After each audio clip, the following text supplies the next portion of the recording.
Bonjour, bienvenue dans les TBO. Ce lundi 14 juillet, la petite commune de Mahalon, en Cap-Sizun, accueillait le 30e championnat du monde de course en lit à roulettes et puis également de nombreux jeux insolites. On vous présente tout ça, mais auparavant, retour sur l'actualité de ce grand week-end du 14 juillet et du mardi 15 juillet dans le Finistère. Le Sélacanthe a coulé le week-end dernier lors d'une opération de renflouement et de remorquage. Le chalutier briochin était échoué sur les roches des Pierres Noires au large du Conquet depuis le 22 mai. Lors de l'opération de dégagement, les experts ont découvert une large brèche.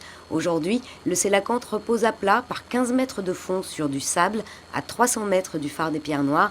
Le chalutier va désormais faire l'objet de travaux sous-marins pour préparer un nouveau remorquage, mais pas avant une dizaine de jours. Opération coup de poing ce mardi, des éleveurs et salariés de Tilly-Sapco, partis de Guerlesquin, ils ont bloqué la voie express entre Brest et Rennes à hauteur de Plouégat-Moison.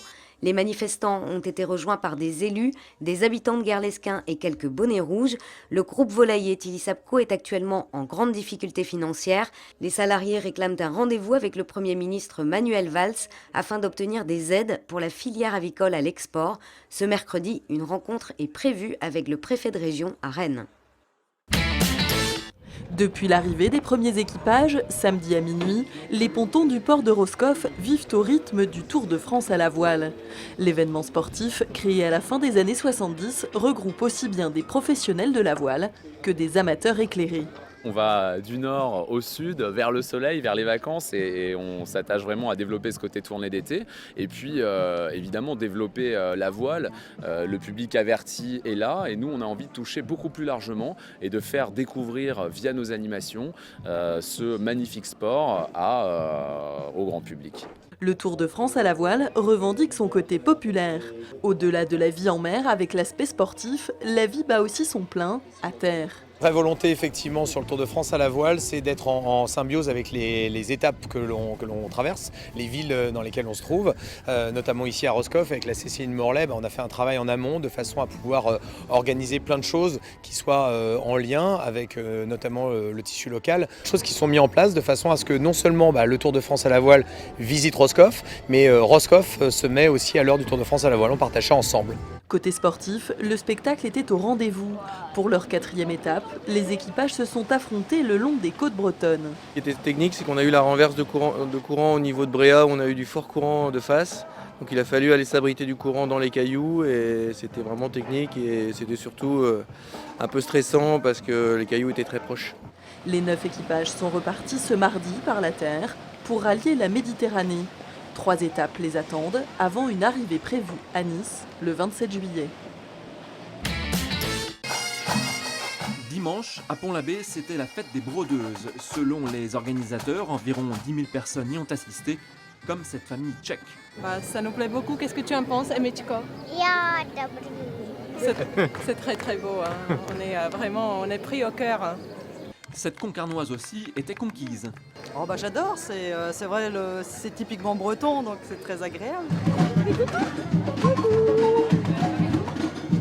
Les Nantais ont apprécié également. Je trouvais intéressant de leur montrer ce que c'était vraiment un peu un festival breton. L'après-midi, Marie Léap, 19 ans, a été couronnée reine des brodeuses.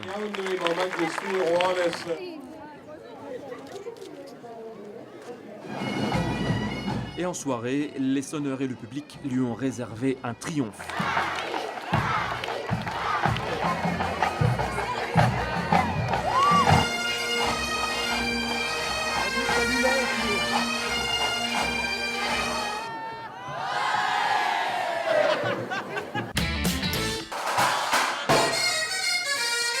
Le festival de culture bretonne Canal-Loire à Landerneau a connu un certain succès de jeudi à lundi. Ce lundi après-midi, 350 choristes de 9 chorales en breton se sont affrontés pour le championnat de Bretagne. C'est l'ensemble Concarneau-Plomelin qui s'est imposé comme l'an passé. Je crois qu'il y a un plaisir réel de chanter et un engagement de la part des choristes qui est palpable. Voilà. Et je crois aussi que le fait qu'on ne fasse que des créations, nous, donc ça nous aide aussi à avoir un programme justement original et puis à se faire remarquer apparemment dans pas mal de concerts.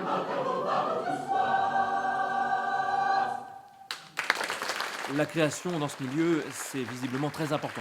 On croit souvent que les chorales bretonnes chantent dans les églises et ne chantent presque que des cantiques, mais c'est faux, il y a vraiment une création chantée en langue bretonne qui est très intéressante, parce qu'il y a beaucoup de chorales en Bretagne et qu'elles ont besoin de nourrir leur répertoire.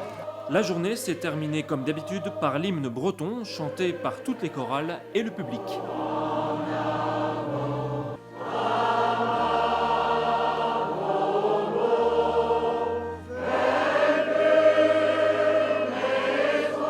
Chanter le progose entre toutes les chorales bretonnantes, c'est aussi voilà, se serrer les coudes pour défendre notre langue aussi.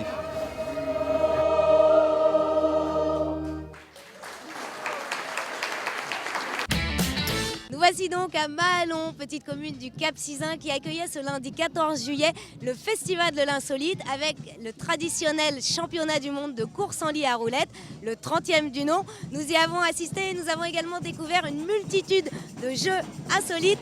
Suivez-nous.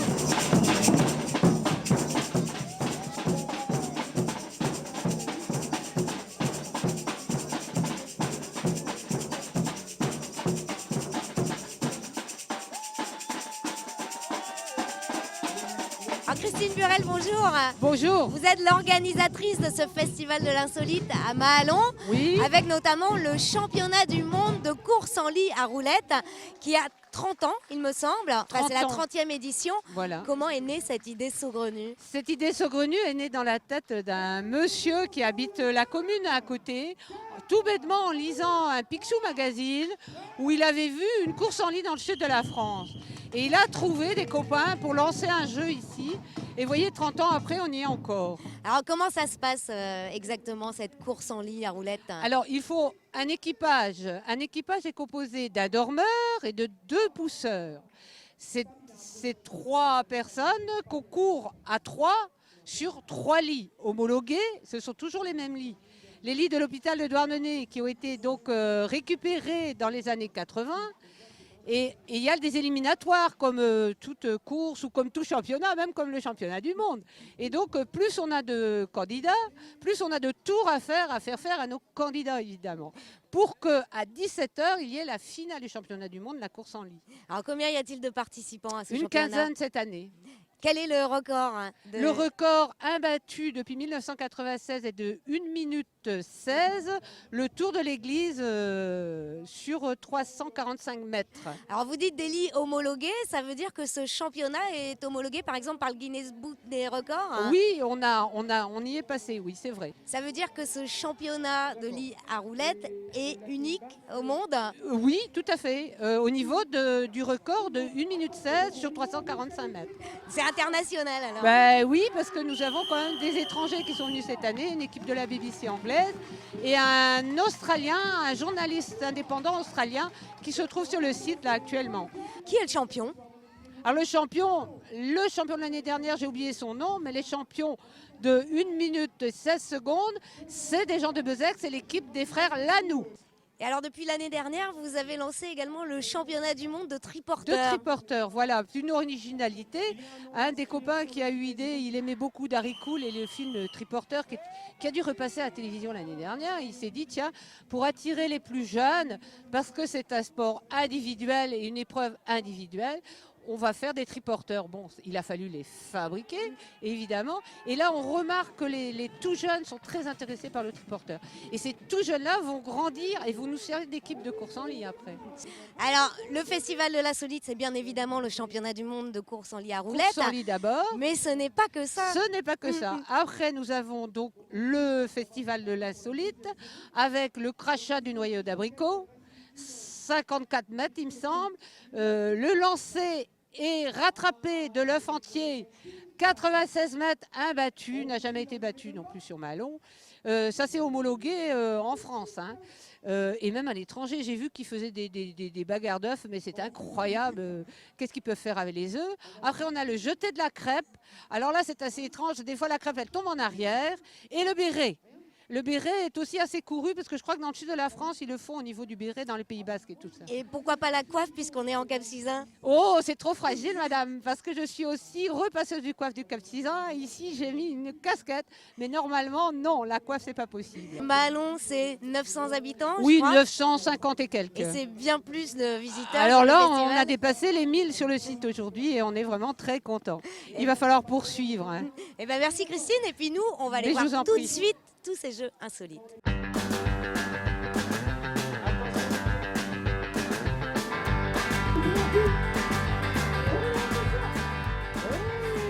Alors Michel Vigouroux, vous êtes maître S jeux insolites à Mahalon aujourd'hui. Dites-nous en quoi consistent ces jeux. Alors aujourd'hui, donc, nous avons le lancer de l'œuf, donc où le record mondial est de 97 mètres, mais ici il n'a jamais été battu. Donc ici on arrive environ dans les 50-55 mètres. C'est déjà pas mal, parce qu'il faut le lancer, il faut le récupérer entier, ce qui n'est pas évident. Après nous avons le lancer du béret, qui lui donc est à environ 52 mètres je crois, le lancer du béret. Ce qui est loin d'être évident parce que c'est léger, ça tourne, ça va pas droit. Mais bon, si le vent est dans le bon sens, on peut le battre. Il y a le lancer de tongue aussi. Le lancer de la tongue, donc ça c'est donc avec le pied.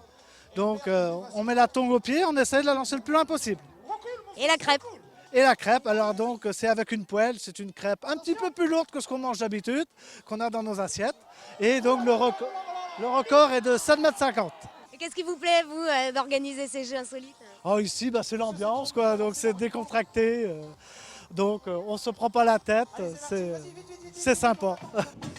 C'est la fin de cette ETVO à Mahalon. Merci de nous avoir suivis. On se retrouve demain. Ciao.